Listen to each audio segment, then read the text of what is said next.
Goedemorgen allemaal, kunnen jullie mij goed verstaan? Ja? Oké, top. Nou, superleuk dat ik met jullie in gesprek kan via deze online sessie. Ik had het nog leuker gevonden als we het in real life hadden kunnen doen hier op jullie eigen school. Maar helaas vanwege de coronamaatregelen gaat dat niet. Maar ik hoop dat we op deze manier toch een leuk gesprek met elkaar kunnen hebben. Mijn naam is Rob Jetten. Ik ben fractievoorzitter voor D66 in de Tweede Kamer. Ik ben nu 4 jaar lid van de Tweede Kamer en daarvan nu 2,5 jaar ongeveer de fractievoorzitter. Ik ben zelf opgegroeid in Uden in Brabant, in Nijmegen gaan studeren en daar woon ik ook nog steeds. In de Tweede Kamer voor D66 houd ik me met name bezig met de onderwerpen klimaat, discriminatie, racisme, kansengelijkheid voor jongeren. Hopelijk ook onderwerpen die jullie ontzettend interesseren. En ik heb heel veel zin om daar met jullie over in gesprek te gaan. Wat mij betreft mogen jullie mij alles vragen over mijn werk, over mij, over onderwerpen waar jullie zelf mee zitten. Ik ben heel erg benieuwd over welke onderwerpen jullie het willen hebben. En we hebben afgesproken dat jullie gewoon je hand kunnen opsteken hier in de app. En dat we dan één voor één gewoon de vragen aflopen. Dus als iemand al een vraag heeft, laat het vooral weten. Steek je hand op, dan geef ik je het woord. En als er nog niemand een vraag heeft, dan ga ik proberen de tijd vol te praten. Maar misschien dat iemand van jullie alvast wil beginnen. En dan kijk ik even dat ik iedereen in beeld kan krijgen, zodat ik ook jullie goed kan zien. Is er al iemand die nu alvast wat wil vragen? Want anders dan ga ik gewoon nog even kort wat vertellen. Ik ben zelf de komende weken bijna elke maandag en vrijdag ergens in het land op bezoek. Bijna altijd op een mbo of een hbo ook, om met jongeren en studenten in gesprek te gaan. Dat vind ik heel belangrijk, omdat op 17 maart zijn er Tweede Kamerverkiezingen. Dan mogen we allemaal dus een nieuwe Tweede Kamer kiezen. En ik vind het heel erg belangrijk dat jongeren echt massaal ook naar de stembus gaan dan. Omdat ik denk dat heel veel onderwerpen die nu spelen, vooral de jongere generatie heel hard raakt. We zitten natuurlijk midden in een coronacrisis en ik denk dat jullie inmiddels ook allemaal al best wel lang te maken hebben met thuisonderwijs, horeca die dicht is, evenementen die niet doorgaan, steeds strengere regels waardoor je ook niet met vrienden of familie kan afspreken. En dat, ik weet niet hoe het met jullie is, maar bij mij hakt het er behoorlijk in dat we steeds minder mogen. Het leven is ook behoorlijk saai. Maar ik kan me ook voorstellen dat jullie je zorgen maken over, kan ik mijn studie op een goede manier afronden? Kan ik een stageplek regelen? Hoe gaat dat straks als ik aan het werk wil? Kan ik dan ook nog makkelijk een baan vinden? Dus we moeten er ook echt voor zorgen dat we het niet alleen maar hebben over de volksgezondheidscrisis rondom corona en hoe we zo snel mogelijk van het virus afkomen. Maar ook niet vergeten dat er ook andere problemen liggen als het gaat om kansengelijkheid, als het gaat om goed onderwijs. En daarom is het ook heel belangrijk dat jongeren ook in de komende weken hun stem laten horen. Zodat het bij de verkiezingen ook gaat over de onderwerpen die jullie aangaat. Dat is volgens mij naast goed onderwijs en gelijke kansen voor iedereen die jong is, zie ik nog een paar andere thema's die heel erg voor de jongere generatie spelen. Betaalbaar huis voor iedereen. Ik weet niet of dat veel van jullie al op zoek zijn naar een kamer of een eigen huis, maar dat zal anders vast in de komende jaren wel gaan gebeuren. Maar het is de laatste tijd in Nederland behoorlijk lastig geworden om een betaalbaar huis te vinden dat een beetje aan je wensen voldoet. Dus het is echt hoog tijd om heel veel bij te bouwen, dat er veel meer woningen zijn. Maar ook voor te zorgen dat die huurprijzen nog een beetje te doen zijn voor iedereen, ook voor starters. Dus daar willen we ook als D66 de komende tijd heel erg op inzetten. Dat je dus veel meer betaalbare starterswoningen bijbouwt. Zodat je ook veel makkelijker op eigen benen kan staan als je op een gegeven moment eraan toe bent om op jezelf te gaan wonen. Daarnaast speelt natuurlijk ook nog een hele grote klimaatcrisis. Ik weet dat er ook in Nederland mensen zijn die niet geloven in de opwarming van de aarde of denken dat de mens er niet zoveel impact op heeft. Maar we zien volgens mij allemaal wel dat er steeds meer extreem weer is, dat we te maken hebben met problemen in de natuur. Maar ook dat de klimaatcrisis heel veel kansen biedt door gewoon op een andere manier onze economie op te bouwen waar we ook nog veel meer geld mee kunnen verdienen. En we pompen nu heel veel geld in de economie vanwege die coronacrisis om bedrijven overeind te houden. Maar het is ook een enorme kans om er juist voor te zorgen dat al die bedrijven ook meteen kunnen vergroenen. Zodat we niet de oude economie overeind houden, maar banen creëren waar jullie over 10, 20, 30 jaar ook nog je geld mee kunnen verdienen. En tot slot, ik ben ook wel benieuwd in hoeverre dat bij jullie speelt. Maar ik denk dat afgelopen jaar ook echt wel een wake-up call was, ook in Nederland, als het gaat om discriminatie en racisme. Het is hier niet zo erg als in Amerika, waar je natuurlijk met Black Lives Matter veel heftigere problemen hebt. Maar ook in Nederland maakt het echt uit waar je wieg stond, waar je bent geboren, wat voor kleur of wat voor achternaam je hebt. We zien bijvoorbeeld dat mensen met een Arabisch klinkende achternaam 5 keer minder kans hebben op een baan of een stageplaats dan iemand met een Nederlandse achternaam en een strafblad. En ook Nederlanders met een kleur die bijna elke dag merken dat ze bewust of onbewust gediscrimineerd worden. En ik geloof heel erg dat, ik ben 33, dus voor jullie ben ik al stik uit, maar ik geloof heel erg dat jullie de generatie kunnen zijn die ook dat discriminatie en racisme kan overkomen en echt kan laten zien dat het in Nederland niet uitmaakt hoe je eruit ziet, hoe je heet of op wie je verliefd wil worden, maar dat je allemaal dezelfde kans moet krijgen om wat van het leven te maken. Dus laten we die coronacrisis zo snel mogelijk tackelen, zodat we ook weer een beetje plezier aan het leven kunnen hebben, maar in de tussentijd ook blijven zorgen voor goed onderwijs, betaalbare woningen, vergroening van de economie en gelijke kansen voor iedereen. Dan zorgen we ervoor dat we ook van 2021 een veel beter jaar gaan maken dan van 2020. Dus ga op 17 maart vooral allemaal stemmen. En stel vooral al je vragen die jullie aan mij hebben op dit moment. Maar ik ben wel misschien benieuwd wie van jullie sowieso van plan is om te gaan stemmen op 17 maart. Ik zie gelukkig heel veel handen de lucht in gaan. En ik zie dat Mel de hand heeft opgestoken. Ga je gang, Mel. Of je stak je hand op omdat je gaat stemmen. Ja, oké, ik dacht dat je een vraag wilde stellen. Is er iemand die een vraag wil stellen? Of iemand die wat wil vertellen wat hij of zij belangrijk vindt voor de komende tijd als het gaat om jongeren en om jullie kansen? Danique. Ik vind sowieso het belangrijkste op het moment, alsnog, ook al is de coronacrisis heel erg gaande, het milieu wel. Daar ben ik toch wel heel erg bang voor, om het zo maar te zeggen. Ik zie het namelijk zo, als je kijkt naar het probleem van het milieu, je kan zoveel mogelijk problemen hebben als je maar wil. Je kan het probleem van de economie hebben, je kan het probleem, whatever er allemaal besproken wordt in de politiek. Maar als wij niks aan het milieu gaan doen, hebben wij straks geen wereld meer om überhaupt die andere problemen te kunnen hebben. Snap je? We zijn letterlijk ons eigen huis aan het afbreken op het moment. Ja. En veel sneller en veel heftiger dan dat de meesten realiseren. En ik ben daar persoonlijk wel echt heel erg bang voor. Ik vind het echt bijna gestoord dat er niet veel meer aan gedaan wordt dan dat er nu aan gedaan wordt. Ik zou bijna zeggen dat daar nog meer moeite in moet worden gestoken dan dat er nu gestoken wordt in corona. Ja. Ja, nee. Ik heb mezelf eerlijk gezegd afgelopen jaar ook wel verbaasd over hoe makkelijk we dan allemaal inderdaad in de actiestand komen voor corona. Terwijl we op die klimaatcrisis er al jaren over praten en er nog steeds heel veel weerstand is. Er zijn gelukkig afgelopen jaar in Nederland wel echt stappen gezet. We hebben een klimaatakkoord gesloten. Dus Nederland heeft als eerste land het Parijsakkoord echt doorvertaald naar concrete voorstellen. Dus we gaan bijvoorbeeld op de Noordzee de komende jaren heel veel windparken bijbouwen. Zodat binnen nu en 10 jaar 85% van de Nederlandse elektriciteit van wind op zee komt. Dus een enorme inhaalslag, want we lopen daar als Nederland echt gigantisch achter. Maar er moet nog veel meer gebeuren. En ik ben zelf ook heel erg van de school van laten we het vooral hebben over de dingen die we nu al kunnen doen. Want er is heel veel wat nu al mogelijk is. Als het gaat om heel veel plastic terugdringen. Als het gaat om beter met voedsel omgaan. Maar ik ben laatst ook in Helmond geweest. Daar staat een nieuwe autofabriek. En daar bouwen ze auto's van een Nederlands merk. Met zonnepanelen in het dak van de auto. Dus die auto die kan helemaal op zijn eigen stroom eigenlijk rijden. En die auto is bedacht door studenten van de TU Eindhoven. Die hebben dus je hebt altijd in Australië die wedstrijden met zonneauto's. Nou, die hebben ze toen een paar keer gewonnen. En toen dachten ze, waarom gaan we niet gewoon die auto ook echt produceren voor de markt? En in Helmond staat een mbo-opleiding Automotive. Dus daar zijn ze gaan samenwerken. En daar staat dus een autofabriek waar eigenlijk een baanbrekende auto nu van de band afrolt. En die eerste auto's worden daar ook verkocht. Dus, en dat kan gewoon in Nederland, weet je. Dus dan kun je gewoon geld verdienen met toffe innovaties die er ook goed uitzien. Dus ik denk dat we de komende jaren vooral daar heel erg veel aandacht aan moeten besteden. Ja, wel en niet, om heel eerlijk te zijn.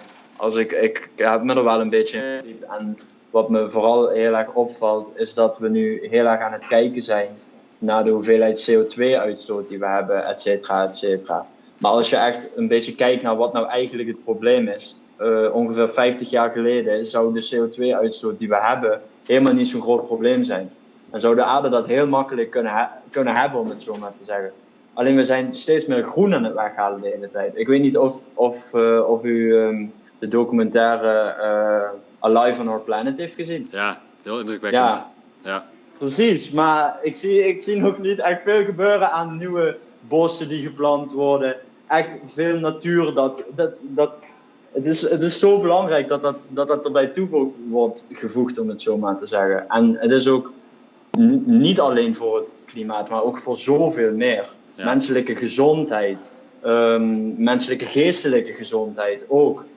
Jezelf we zijn nog steeds... We kunnen links of rechtsom, we zijn slim, maar we zijn nog steeds maar dieren. Hè? Dus we hebben ook onze natuur nodig, et cetera, et cetera. En ik vind het gewoon heel erg belangrijk dat weer terugkomt. En dat we weer gewoon een beetje teruggaan naar de mens. We beginnen onszelf een beetje robots te maken zo voelt het in ieder geval. En dat is gewoon een schekkenwerk. Nou, dat is een goed punt dat je aansnijdt, hoor. Ik denk dat als je inderdaad dat soort documentaires kijkt en je ziet hoe we over de hele wereld regenwoud vernietigen om meer soja te produceren, wat voor impact dat heeft, is echt gigantisch. Dus terwijl het is eigenlijk heel simpel om gewoon te investeren in het aanplanten van extra bomen en daarmee kun je zoveel doen. En meer CO2 opvangen, biodiversiteit beschermen. Steden een stuk groener maken. En wat ik zelf ook heel erg hoop is dat door de coronacrisis zijn natuurlijk wel heel veel Nederlanders gaan herontdekken hoe fijn het is om soms even te wandelen of even de natuur in te gaan. Dat we ook in Nederland begrijpen dat we onze eigen natuur beter moeten beschermen. En daar is wel afgelopen tijd heel veel geld bijgekomen om ook in Nederland de natuur te verbeteren. De 300 miljoen per jaar om gewoon meer natuurgebieden aan te leggen, natuurgebieden beter aan elkaar te verbinden. Maar ik merk zelf ook wel in de gesprekken die ik heb vanuit mijn werk dat het is wel echt de jongere generatie die hier ook het meest mee bezig is. Als ik bijvoorbeeld op een basisschool ben, dan gaan eigenlijk alle vragen over plastic soep, het beschermen van diersoorten, noem het maar op. Ook omdat die kids dat zien, ook in documentaires en films, en zich niet kunnen voorstellen waarom we nog accepteren dat er plastic rietjes door de neus van schildpadden zitten. Dus dat is... mooi. Dankjewel voor die vraag. Ik zie dat Mel nu nog een keer de hand heeft opgestoken. Dus nu echt, denk ik. Ja, er waren twee dingen natuurlijk. Klimaatverandering is een enorm probleem, maar ook de huizen. Voor mij is het gewoon onmogelijk om op mezelf te gaan wonen nu. Dus we moeten meer bouwen. Maar we hebben ook een enorm probleem met het klimaat. En hoe gaat dat samen? Hoe kunnen we daar nou een oplossing voor vinden, zodat mensen wel op zichzelf kunnen wonen, maar ook dat er nog genoeg natuur is? Ja, dat is ook een hele goede vraag. De bouwsector is eigenlijk een van de meest conservatieve sectoren in Nederland. Hè. We bouwen al heel lang op dezelfde manier huizen met veel beton en steen. En dat heeft ook een grote CO2-voetafdruk altijd. Maar er liggen ook daar weer heel veel eigenlijk oplossingen al lang klaar. Zoals veel meer bouwen met hout. Hè. Als je gewoon goed geproduceerd hout hebt uit Europa en je gebruikt dat hout om huizen te bouwen, dan kun je met veel minder impact op het klimaat en natuur huizen neerzetten. In Scandinavië doen ze dat al heel lang. En je ziet dat het nu langzaamaan in Nederland ook aan het opkomen is.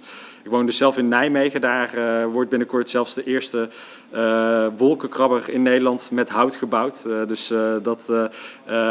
Ik hoop dat dat ook heel veel anderen inspireert om dat op diezelfde manier te gaan doen. Maar je kunt ook niet alleen maar kijken naar de materialen die je voor de huizen gebruikt, maar ook hoe bouw je überhaupt een woonwijk.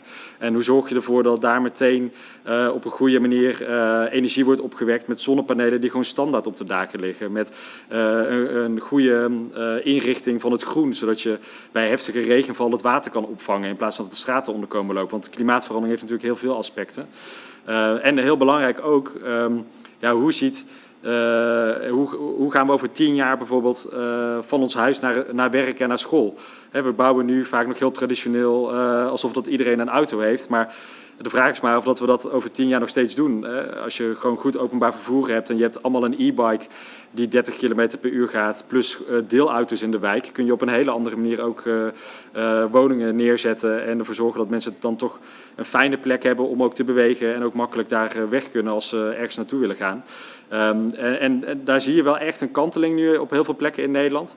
Maar ik vind ook vanuit D66 dat we ook gewoon dingen moeten afdwingen. Ik vind zelf, als je nu een nieuw bouwhuis neerzet, moet het eigenlijk gewoon verplicht zijn om meteen de zonnepanelen op het dak neer te leggen. Of dat nou een koophuis of een huurhuis is. Het is echt een no-brainer om dat gewoon meteen in één keer goed te regelen. In plaats van dat je dat achteraf allemaal moet herstellen. Valerie.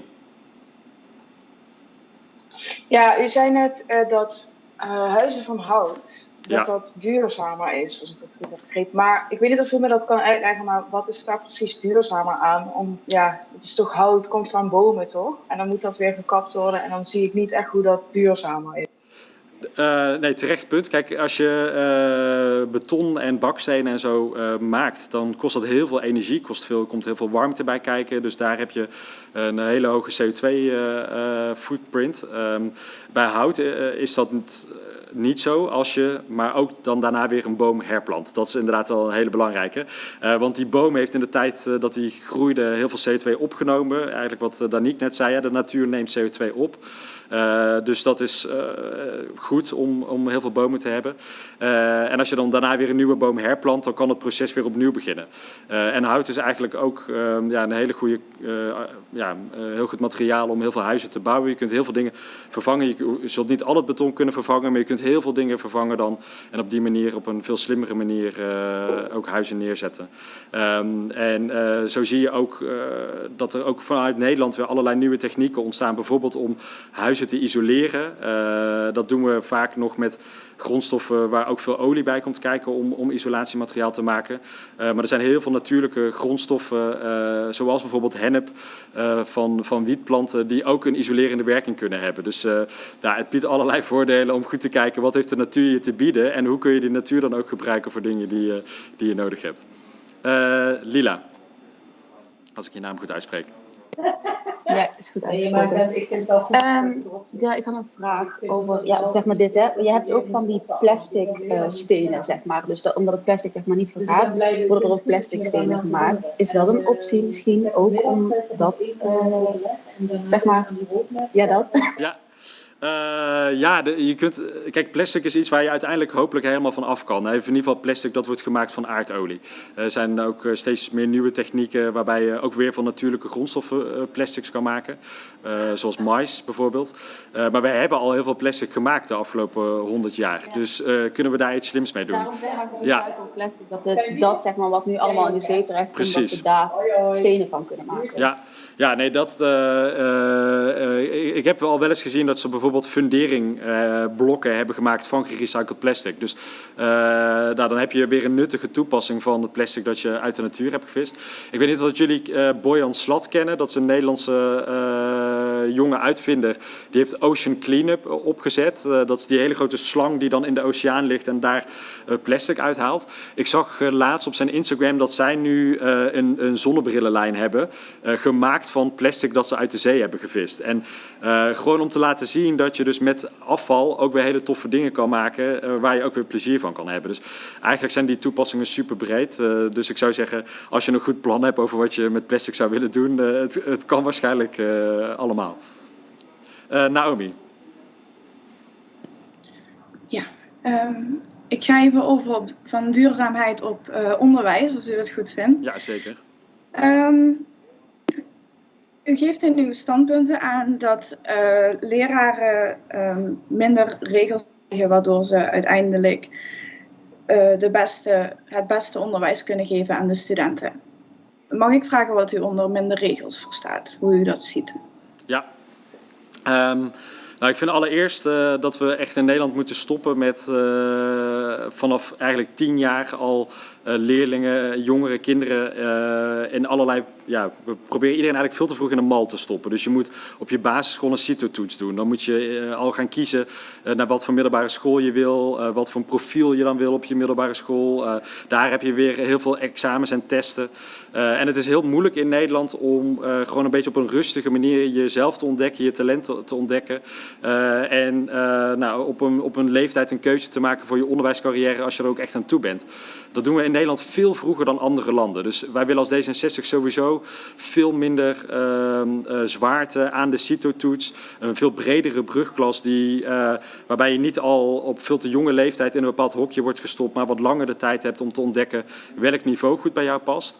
En middelbare schooldiploma's waarbij je per vak zelf kan bepalen op welke hoogte je dat diploma wil halen. Want misschien ben je supergoed in taal, maar heel slecht in wiskunde, maar bepaalt jouw slechtste vak wat jouw middelbare schooldiploma wordt. En dat is echt natuurlijk super stom, want je wil dat mensen vooral waar ze goed in zijn verder kunnen ontwikkelen. Daar begint het al mee.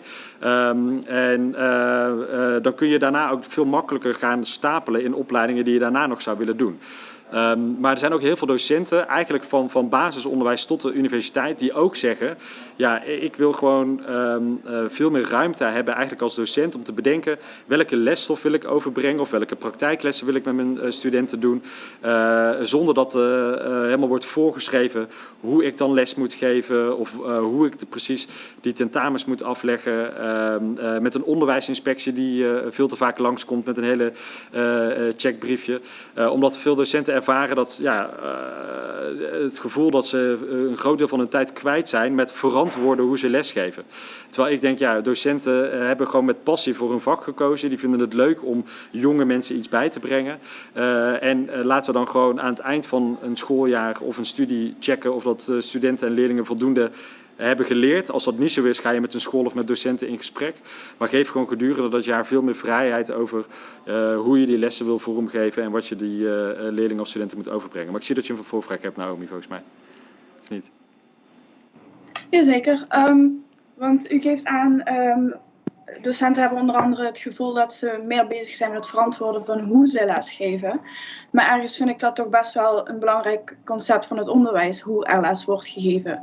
Want er wordt nu heel vaak gewoon, een student wordt achter een laptop geplaatst en dan de komende 2 blokuren, dan is het van ja, doe deze opdracht maar en dat was het.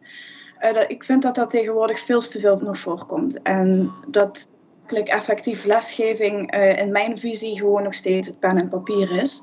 En helemaal als het komt op het vakgebied Nederlands. En ik vind toch dat dat wat gedisciplineerder terug mag komen in het onderwijs. En als je docenten daarbij nog meer ruimte gaat geven en nog minder verantwoording laat afleggen.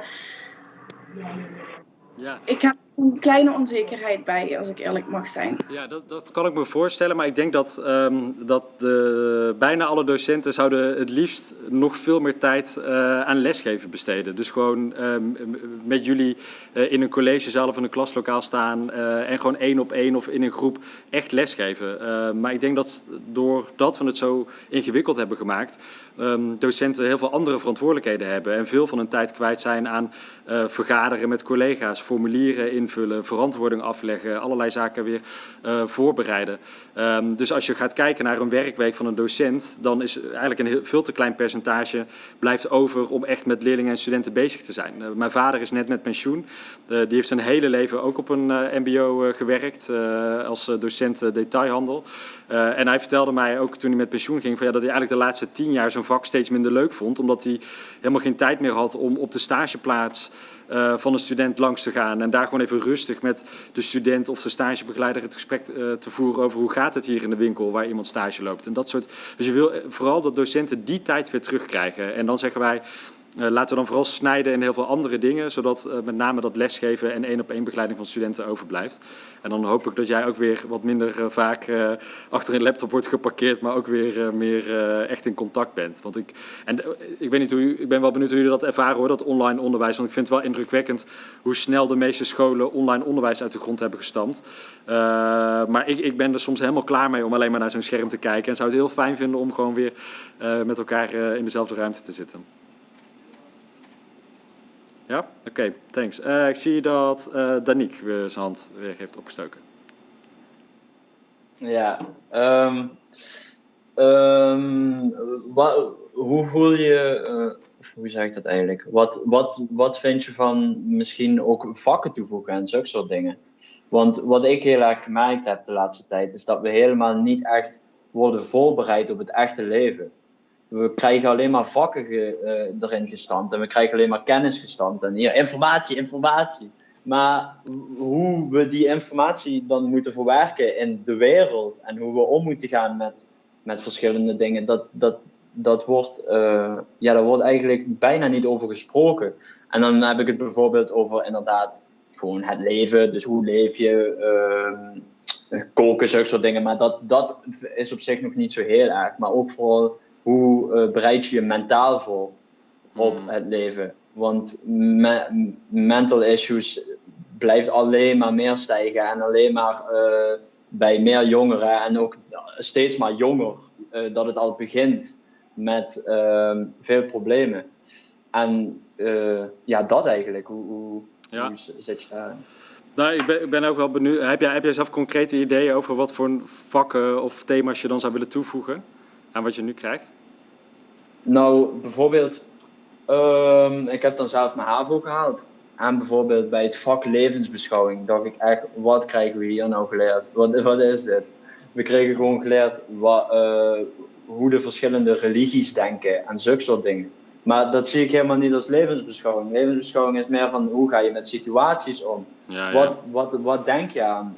Gewoon ook dat jongeren een stuk meer onder elkaar praten over hun mening en zulke soort dingen. En bijvoorbeeld ook dat je in zo'n vak geleerd krijgt, laat niet over je heen lopen, zelfvertrouwen, zulke soort dingen allemaal. Dat wordt allemaal niet echt geleerd. Dat zijn de dingen die aan thuis worden overgelaten, maar niet iedereen heeft de ouders die dat ook kunnen meegeven, als je snapt wat ik bedoel. Ja. Nee, ik denk dat het is heel belangrijk dat de school ook een plek is waar je inderdaad met elkaar het gesprek kan aangaan over gewoon dingen die in de wereld gebeuren en hoe je daarmee moet omgaan. En hoe inderdaad, ja, dat is een beetje ik vind het altijd een beetje een lelijk woord, maar hoe je jezelf weerbaar kan maken. Dus je gaat dadelijk in de echte wereld allerlei dingen tegenkomen. Hoe moet je daar op een goede manier mee omgaan? Hoe geef je dingen die je moeilijk vindt een plek?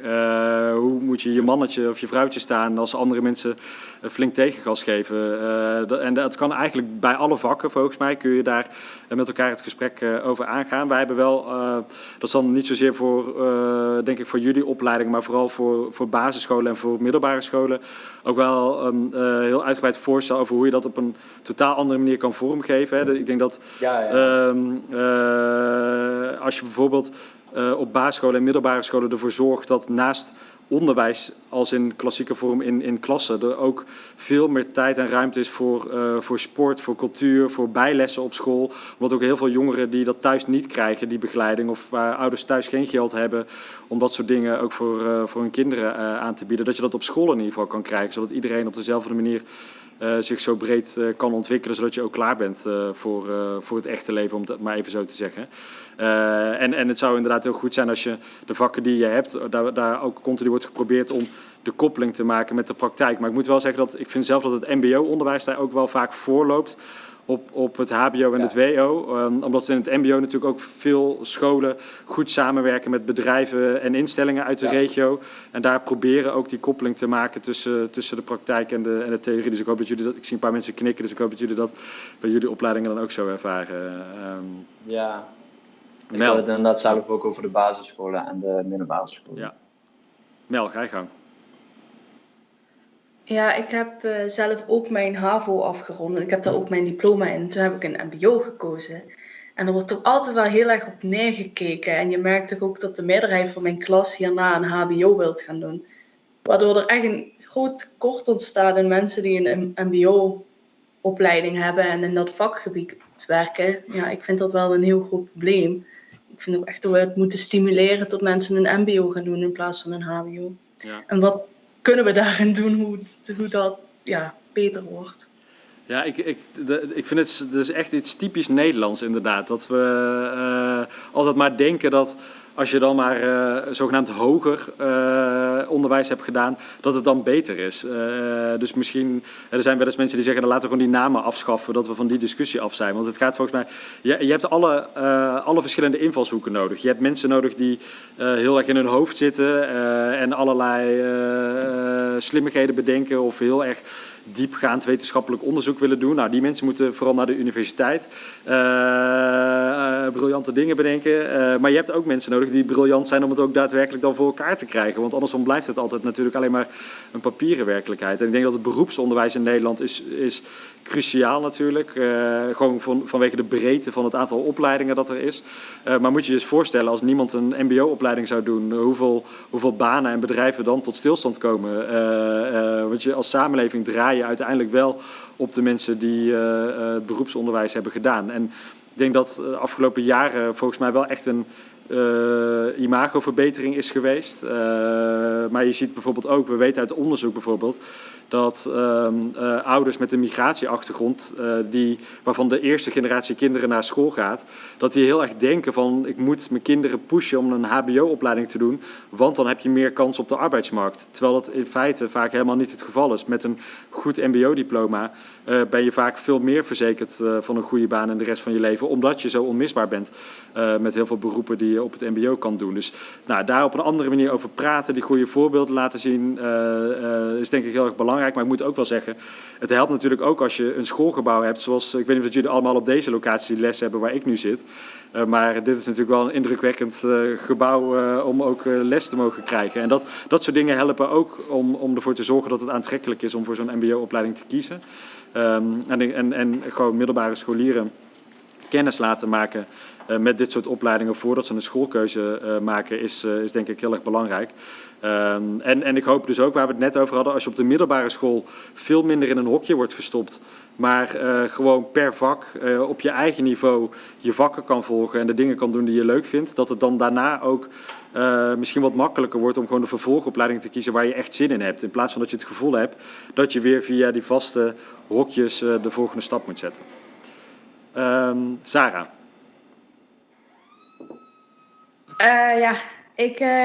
Ik heb zelf op een middelbare school gezeten waar je de eerste 3 jaar gewoon in een klas zat met allemaal niveaus verschillend. Op de Bernlievoet school, de vrije school. En dan het laatste jaar dan of naar HAVO of VWO of TL ging. En ik ging dan naar TL. Maar ik heb ook van meerdere vrienden gehoord dat zij dus op een middelbare school zaten. Waar je dus echt in het tweede jaar of zo moest je gaan beslissen wat je wou gaan doen later. En dan moest je daar al stages in gaan vinden.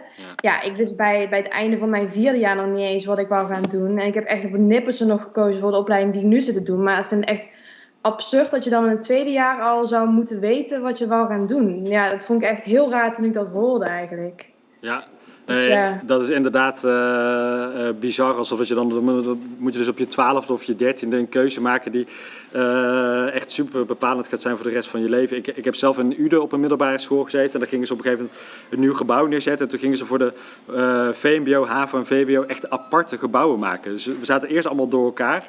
We hadden dan geen brede brugklas, maar dan had je in ieder geval nog dat je buiten de lessen een beetje gemixt was. Maar ze gingen op een gegeven moment zelfs de gebouwen helemaal uit elkaar trekken. En dan denk ik, je middelbare schooltijd is ook om jezelf te ontdekken. En ook als het gaat weer om hoe ziet de echte wereld eruit. Ook de samenleving is hartstikke gemixt. Dus laten we dat ook op school vooral zo organiseren. Want dan is het ook veel realistischer voor de rest van je leven. Dus, het zal niet voor elke leerling echt helemaal ideaal zijn. Hè? Dus je moet ook altijd ruimte houden voor maatwerk en begeleiding.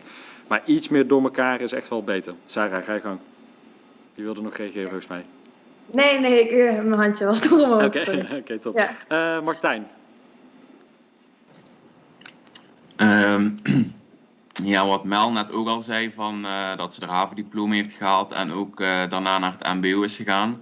Dat heb ik ook. Ik heb ook mijn HAVO-diploma gehaald en zit nu in het eerste jaar van de mbo. Maar toch, er werd wel eens de vraag gesteld aan de leerlingen in mijn klas van wat ze hierna willen doen. En veel zeiden ook van ik wil naar het hbo toe. En toen vroeg ik aan de docenten van waar heb je nou de meeste kans op een baan of op werk later, op stages en dergelijke. En toen zeiden ze dat dat wel het mbo-niveau was.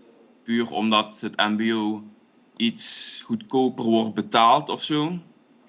En dat hbo-studenten duurder zijn. Wat is daar precies de betekenis achter? Of wat... Dat weet ik eerlijk gezegd niet, maar ik denk misschien dat dat gewoon in de stagevergoedingen en dat soort zaken is. Maar gelukkig zijn we dat ook veel meer gelijk aan het trekken. Dat het niet meer uitmaakt of dat je mbo of hbo doet, maar dat het gewoon allemaal op dezelfde manier wordt behandeld. Dus daar durf ik eigenlijk geen antwoord op te geven wat de docent daar precies mee bedoelde. Maar je ziet wel, het is heel interessant om bijvoorbeeld te kijken naar startersalarissen en de salarissen na 5 jaar dat je van de opleiding afkomt. Dan kun je vaak, is het heel slim om voor een mbo-opleiding te kiezen als je dat gewoon vergelijkt. Zeker de komende jaren als het gaat om techniek, zorg, dat soort beroepen is de komende jaren natuurlijk superveel vraag naar. Dus dan zit je sowieso altijd goed. Even kijken, ik zie heel veel handjes nu, dus ik weet niet meer wie de eerste was. Valerie. Ja, Sarah zei net dat ze op een school heeft gezeten. Ik heb ook op die school gezeten. En we hadden van eerste tot de derde inderdaad gewoon gemixte klassen. Dus dan zat je met TL, HAVO en VWO. En ik merkte wel dat je daardoor... ja, dat was wel echt zo'n weerspiegeling van de maatschappij, denk ik dan.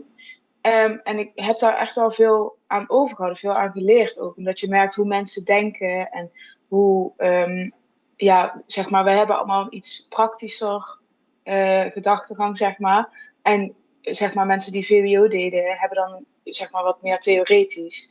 Ja. Ik merkte wel dat als je dat samenbrengt, dan werkt het gewoon wel heel goed. En ja, ik vroeg me af of dat misschien een optie is, of dat, zeg maar, hoe gaan jullie dat vormgeven want ik neem aan dat u zegt dat dat ook heel belangrijk is. Ja, precies wat jij zelf ook zegt. Hè? Dat je, als je dus verschillende mensen bij elkaar hebt, dan kun je ook elkaar weer wat leren. Die personen die heel erg in hun hoofd zitten, die leren weer meer van de praktische benadering die jij dan misschien hebt. En op die manier kun je ook elkaar uitdagen en helpen. Dus daarom zijn we als D66 ook dus, wij zijn voor die brede brugklas. Dus wij stellen voor 2 jaar, maar die van jullie duurde dan 3 jaar. En als je daarna op je eigen niveau bepaalde vakken kan kiezen, dan moet je volgens mij ook niet iedereen... dan moet je ook, zeg maar, als je les geeft, kijken welke lessen doe je gemixt, zodat je ook daar elkaar weer kan inspireren en helpen. En welke opdrachten geef je specifiek aan mensen die bij hun eigen niveau passen. En op die manier kun je ervoor zorgen dat mensen van elkaar kunnen leren en dat mensen hun eigen talenten maximaal eruit kunnen halen. Maar dat vraagt dan ook wel weer van dat de docenten dus ook voldoende tijd hebben om op die manier ook de lesweek vorm te geven. Dus het vraagt wel echt een hele omslag in het onderwijs in Nederland, omdat we het jarenlang zo allemaal in die modelletjes hebben gestopt. Maar er zijn gelukkig al hele goede voorbeelden, zoals op jullie middelbare school dus het geval was. Naomi. Ja.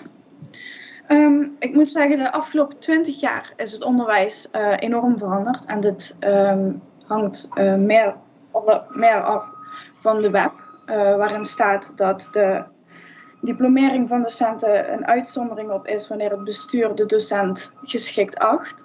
Maar ja, daarin heb je ook het risico dat er docenten lesgeven die geen diploma hebben. 20 jaar geleden was het zo dat die docenten per se volgens mij 3 verschillende certificaten moesten hebben om les te mogen geven.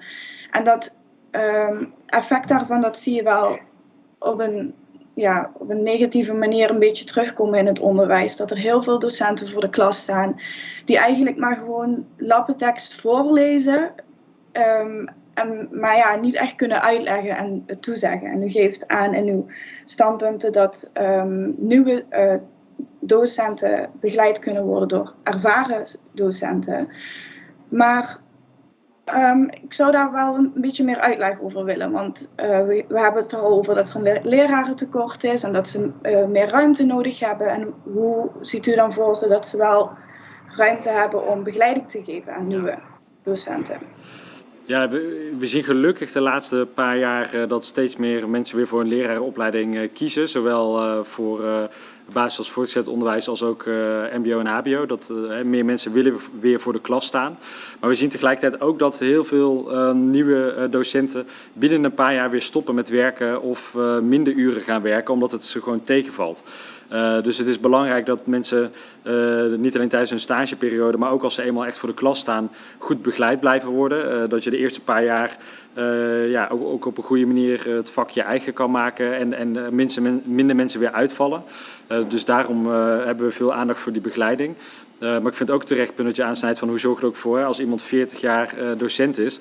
De wereld verandert heel snel, het onderwijs moet mee veranderen. Studenten van nu zijn anders dan studenten van 10 jaar geleden.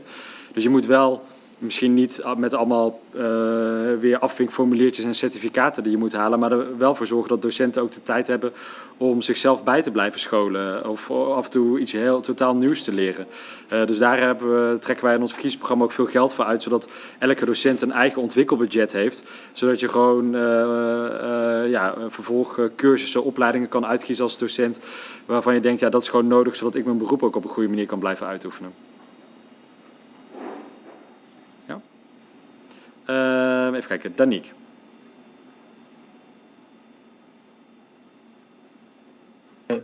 Ja, langzamerhand zijn er wel 500 vragen die ik wil stellen. Maar gewoon nog even terug naar, naar waar Martijn mee kwam. Want Martijn zei bijvoorbeeld van bijvoorbeeld het kiezen van een HBO of een MBO. En dat je bijvoorbeeld beter voor een MBO kan gaan. Omdat jij als MBO'er goedkoper bent voor een werkgever dan een HBO'er bijvoorbeeld. En ik persoonlijk vind dat daar in dat gebied ook een veel te groot verschil is qua inkomens en zulke soort dingen. En bijvoorbeeld dat 90% van al het geld op aarde door 10% van alle mensen bij hun in de bank zit, om het zo maar te zeggen. Wat is jullie filosofie en mening daarachter? Dat vraag ik me echt heel erg af. Daar kan ik ook een uur met je over praten. Ik zal een paar dingen eruit halen. In Nederland betaal je sowieso veel te veel belasting over je inkomen en veel te weinig belasting over andere zaken. Dus wij zijn als D66 we willen het echt helemaal omgooien. Dus je hebt nu in Nederland een heel ingewikkeld stelsel met toeslagen. Daar hebben jullie misschien iets van meegekregen, dat er heel veel te doen was over fraude met de kinderopvangtoeslag, waar mensen onterecht heel veel boetes hebben opgelegd gekregen. Nou, wij willen dat eigenlijk helemaal afschaffen. Dus dat je in plaats van ingewikkeld geld rondpompen gewoon gratis kinderopvang aanbiedt. Dus dat jonge ouders er altijd voor kunnen kiezen om een aantal dagen per week hun kind naar de kinderopvang te sturen. In plaats van huurtoeslag, waar je ook weer allemaal ingewikkelde formulieren hebt, dat je gewoon woningcorporaties direct financiert, zodat zij goedkopere huren kunnen aanbieden. En de inkomstenbelasting op een andere manier. Dus wij willen het minimumloon fors verhogen. Nou, daar zouden jullie dan als starters ook meteen heel veel van merken. Maar wij willen echt minimumloon met een paar euro omhoog. Zodat het ook echt loont om gewoon meer te werken. Dat is een hele belangrijke. En je zou de belasting op inkomen kunnen verlagen als je een hogere belasting hebt op mensen met grote vermogens. Dus in Nederland betaal je relatief weinig belasting over vermogen. Dus mensen die meerdere huizen bezitten of die heel veel geld op de bankrekening hebben of veel aandelen, noem het maar op. Die betalen eigenlijk maar een heel klein deel van hun inkomen uiteindelijk aan de belasting. Terwijl zij zijn de sterkste schouders en zouden een grote steentje kunnen bijdragen. Dus wij willen eigenlijk hoe groter je vermogen is, hoe meer belasting je er ook over betaalt. En als je boven de 500.000, boven de 1 miljoen, boven de 2 miljoen zit, dat gewoon je belasting omhoog gaat. Zodat we daarmee de belasting voor mensen met een lager inkomen flink kunnen verlagen. En we hebben dat ook helemaal laten doorrekenen. Dus dat is niet alleen maar iets wat we hebben bedacht, maar we hebben ook echt gevraagd aan de experts van check of dat onze plannen kloppen. Dan zien we dat eigenlijk bijna 75% van de Nederlanders er dan met honderden euro's in de maand op vooruit kan gaan. En in ons voorstel zit dan ook eigenlijk een nieuwe basisbeurs voor studenten. Zodat studenten naast dat ze kunnen lenen ook €300 per maand aan een basisbeurs kunnen krijgen. Zodat je ook gewoon je vaste last als student op een betere manier kan betalen. Dus dat is wat in onze plannen zit. Even heel kort samengevat. Ja? Ja, heel nice. Oké, top. Lila. Je zegt net van we willen gratis kinderopvang aanbieden. Waar gaat het dan ten koste van? Want waar investeer je dan niet in? Wat vind je dan minder belangrijk als je dat wil aanbieden? Ja, terechte vraag. Want gratis bestaat natuurlijk eigenlijk niet. Hè? Iemand moet het betalen. Maar kijk, nu hebben we de kinderopvangtoeslag. Dus we betalen met z'n allen belasting. En een klein stukje daarvan gaat weer terug naar jonge ouders via die kinderopvangtoeslag. Nou, als je die toeslag afschaft, dus dat niet aan ouders geeft, maar direct aan de kinderopvangorganisatie, dan kun je eigenlijk het grootste deel al op die manier financieren. En dan moet er daarbovenop, volgens mij voor heel Nederland, wel nog een paar miljard, dus schrik niet, maar er moet nog een paar miljard erbij om het dan echt helemaal te kunnen bekostigen. En dat halen we dan uit die grote belastinghervorming die ik net uitlegde. Maar kijk, we vinden het in Nederland doodnormaal dat het basisonderwijs en het middelbaar onderwijs, ja, daar vragen we een hele kleine ouderbijdrage voor schoolreisjes en dat soort zaken. Maar de rest wordt ook door de staat betaald. Omdat we het belangrijk vinden dat jongeren zich kunnen ontwikkelen. Dat je een opleiding krijgt en eigenlijk een investering in de toekomst. En wij geloven heel erg dat als je kinderopvang gratis aanbiedt, dat ook veel meer ouders er gebruik van gaan maken. En dat uiteindelijk de samenleving ook extra geld oplevert. Omdat je zult zien dat zie je ook in Scandinavië waar ze dit al doen, dat veel meer ouders gaan werken. Dat ook jonge moeders meer gaan werken en op die manier ook een bijdrage leveren aan de economie. Maar je ook heel veel taalachterstanden voorkomt, waardoor veel jongeren een eigenlijk veel betere schoolcarrière krijgen en op die manier uiteindelijk dus ook een betere bijdrage kunnen leveren. Maar dat is eigenlijk, dus we moeten er een paar miljard nog bij stoppen, maar we zien dat echt als investering, omdat het ook heel veel andere problemen in de toekomst voorkomt. Maar ik wil nog even reageren. Je zegt nou wel niet, zeg maar, waar het dan van ten koste gaat. Want je moet die miljard ergens vandaan halen. Ja, dus maar waar vandaan? Want je zegt ja, er gaan meer mensen werken, dus er komt meer belasting. Maar je kan daar niet op uitgaan en je wil het toch aanbieden. Hoe wil je dat dan toch gaan aanbieden? Ja, dus wij stellen in ons programma voor om een paar belastingen te verhogen. Dus dat is onder andere dus op grote vermogens. Maar ook meer belasting op CO2-uitstoot vanuit de industrie. Als het gaat bijvoorbeeld om auto's, dat je elektrische auto's belastingkorting geeft. Maar auto's die nog op benzine en diesel rijden de komende jaren steeds meer wegenbelasting laat betalen. Dus zo hebben we een aantal dingen. En onze gedachte is altijd, hoe zorg je ervoor dat vervuiling en grote vermogens zwaarder worden belast, zodat je inkomens en slimme oplossingen goedkoper en betaalbaarder kan maken. Dus zo maken we de plaat uiteindelijk helemaal rond. Ja, oké. Naomi, en dan is er daarna nog voor een allerlaatste vraag. Dus als iemand nog helemaal niet aan de beurt is geweest, steek ook nog even je hand op, dan kom jij sowieso aan de beurt. Naomi had de hand al opgestoken, ga je gang. Ja, over medezeggenschapsraden. Die zouden volgens u wat professioneler begeleiding mogen krijgen. En onder andere door de onderwijsrekenkamer bij de onderwijsinspectie. Ik ben niet vergis, maar mag ik vragen wat de onderwijsrekenkamer is? Ja, dat is een onafhankelijke organisatie die kan helpen bij het controleren van de boeken en de cijfers van scholen. Ja, zodat de docentenraden, leerlingenraden, studentenraden en zo, die kunnen daar gebruik van maken om gewoon zodat je onderwijsbestuurders beter kan controleren. En wij vinden het wat daar een beetje achter zit is, ik geloof heel erg dat docenten en studenten prima met elkaar in staat zijn om eigenlijk de inhoud van het onderwijs vorm te geven. En dat je hebt in Nederland is onderwijs zeker een hele grote organisatie is vaak georganiseerd. En dan heb je allemaal directeuren en managers die ver van het onderwijs afstaan, die het onderwijsgeld besteden en bepalen hoe het onderwijs eruit ziet. En we willen dat eigenlijk veel meer weer bij docenten en studenten neerleggen. En daarom is het ook belangrijk om die medezeggenschapsraden te versterken, zodat je eigenlijk meer tegenmacht hebt tegen al die managers die denken dat ze beter weten hoe het elke dag georganiseerd zou moeten worden. En dan zag ik dat Valentino net zijn hand opstak en jij bent nog niet aan de beurt geweest. Dus dan ben jij de laatste van deze sessie.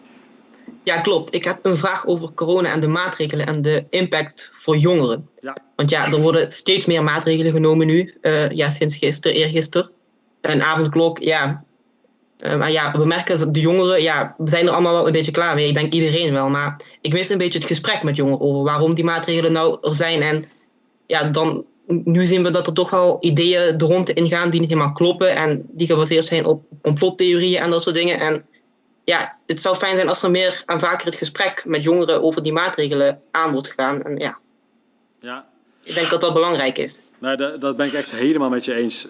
Kijk, toen vorig jaar corona uitbrak, toen hadden we natuurlijk allemaal die schokkende beelden van overvolle ziekenhuizen, verzorgingstehuizen waar heel veel mensen overleden. Dus we zijn toen terecht natuurlijk heel erg in actie gegaan om kwetsbare ouderen te beschermen en die druk op de zorg. Maar toen hadden we denk ik allemaal niet gedacht dat we een jaar later nog steeds met corona bezig waren. En in de tussentijd hebben we denk ik allemaal wel met vallen en opstaan geleerd. Ja, die coronacrisis heeft een veel bredere impact dan alleen maar op die kwetsbare ouderen. Want heel Nederland zit opgescheept met die regels. Mensen hebben steeds meer last van hun mentale gezondheid daardoor. We zien toename in depressies, toename in zelfdodingen. Allemaal verschrikkelijke dingen die ook voortkomen uit die beperkingen die we op ons leven opgelegd hebben gekregen. Dus we moeten veel meer kijken, steeds als we maatregelen moeten nemen van oké, deze maatregel levert misschien minder druk op de zorg op, maar wat is de impact daarvan op het dagelijkse leven van mensen? En kunnen we daar niet een betere balans in vinden.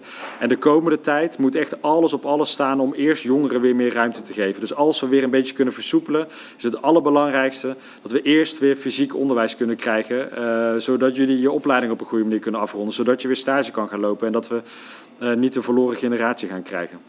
Dus dat gesprek begint wel steeds meer op de gang te komen, ook bij ons in Politiek Den Haag.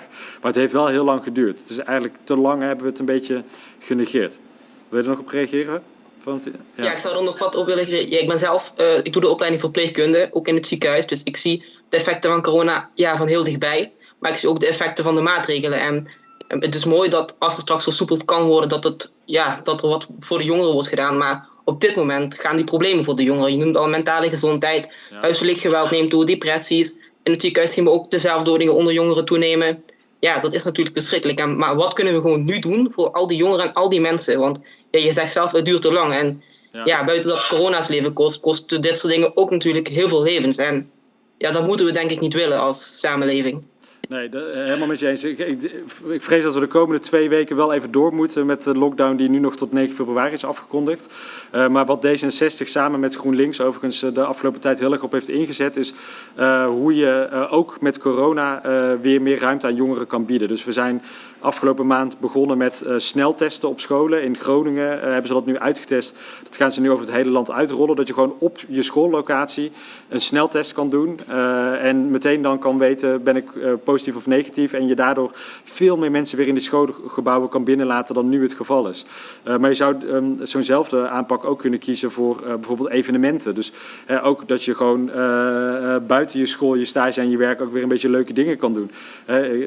Ik hoorde vanochtend de directeur van Pinkpop op de radio. Die hoopt dat hij dit jaar weer Pinkpop kan organiseren. En die krijgt nu geld van de overheid om dat alvast voor te bereiden. Maar laten we er ook voor zorgen dat Pinkpop gewoon bij de ingang sneltesten kan afnemen. En iedereen die negatief is, gewoon wel van een feestje kan genieten. Dat lijkt misschien heel plat, maar af en toe een feestje is wel een manier om het ook vol te houden met elkaar. En dus de komende 2 weken in de lockdown echt even doorbijten. Maar hopelijk dan daarna met sneltesten en die vaccins natuurlijk ook weer snel veel meer ruimte. En dan echt prioriteit bij jongeren eerst, want die hebben het afgelopen jaar het meest moeten opofferen. De tijd zit erop. Maar als je nog vragen hebt aan mij, ik ben te vinden op Instagram. Stel gewoon een vraag in de DM op Instagram. Dan zorg ik ervoor dat je binnen een dag antwoord krijgt op de vraag die ik niet heb kunnen beantwoorden. Dus dank jullie wel voor jullie tijd. En vergeet dus op 17 maart niet te stemmen. Want de onderwerpen waar we het vandaag over hadden, klimaat, jongeren, onderwijs, de aanpak van corona, dat wordt ook op 17 maart bepaald hoe we daar de komende tijd mee omgaan. En hoe meer jongeren naar de stembus gaan, hoe meer er ook naar jullie wordt geluisterd. Dus dank jullie wel en fijn weekend alvast en sterkte de komende 2 weken met het laatste deel van de lockdown.